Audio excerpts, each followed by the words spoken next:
बहुजन समाज पक्षाच्या वतीनं सोलापूर व माढा लोकसभा मतदारसंघासाठी उमेदवारी अर्ज दाखल करण्यात आलेत। सोलापूर राखीव लोकसभा मतदारसंघासाठी माजी नगरसेवक बबलू गायकवाड यांचा उमेदवारी अर्ज दाखल झाला आहे। माढा लोकसभा मतदारसंघासाठी मात्र राष्ट्रीय समाज पक्षाचे नेते महादेव जानकर यांचे पुतणे स्वरूप जानकर यांनी बहुजन समाज पक्षाकडून उमेदवारी घेत आपला अर्ज दाखल केलाय। उमेदवारी अर्ज भरण्याच्या शेवटच्या दिवशी बहुजन समाज पक्षाच्या उमेदवारांचे अर्ज दाखल झाले आहेत। जाती राखीव मतदारसंघातून बहुजन समाज पार्टीच्या वतीने मी आज अर्ज दाखल केलेला आहे। प्रश्नांना काँग्रेस आणि भाजपाने इतके वर्ष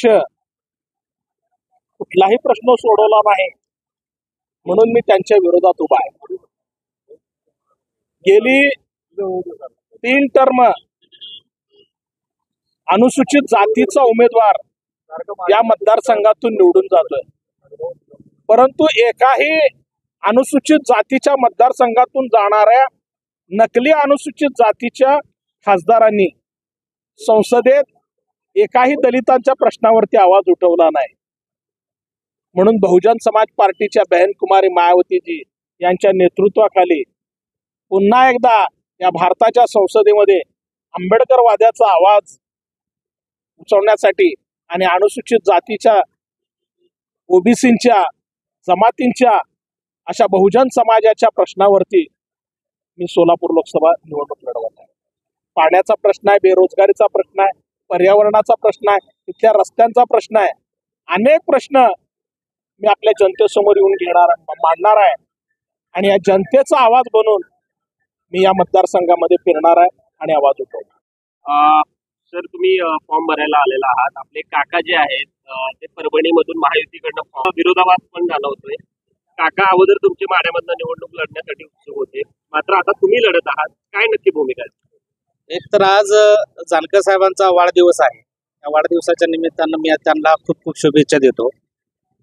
जानकर साहेब हे महायुती बरोबर गेले तर ते परभणीतून निवडणूक लढताय हे खरं आहे, आणि मी माढ्यामधून बहुजन समाज पक्षाकडून अर्ज भरलेला आहे।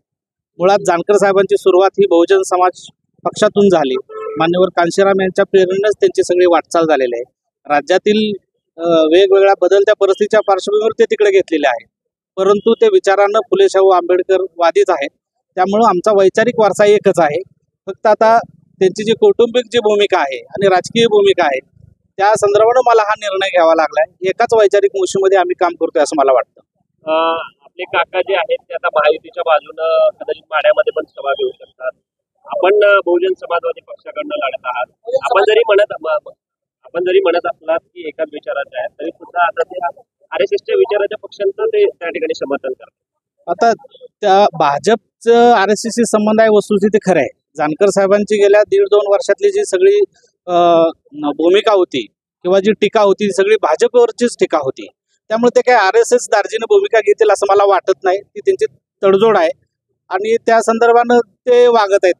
त्यामुळे मला ते RSS आहेत नाहीत याच्यावर माझी भूमिका स्पष्ट आहे। ते फुले शाहू आंबेडकर विचारधारेचे आहेत, ती त्यांची राजकीय तडजोड आहे आणि तो त्यांचा राजकीय निर्णय आहे आणि हा माझा स्वतःचा राजकीय निर्णय आहे। आता ते तुमच्या विरोधात सुद्धा प्रचार करू शकतात, कशा पद्धतीनं काकांना उत्तर देणार? कारण आता ते कारण काय भाजपकडनं जे उमेदवार आहेत त्यांच्या बाजूने ते प्रचाराला उतरतील, तुमच्या विरोधात टीका देखील करतील, कशा पद्धतीनं काकांना उत्तर द्यावं? 100% ते भाजपच्या युतीत असल्यामुळे ते 100% विरोधात टीका करतील याची मला खात्री आहेच।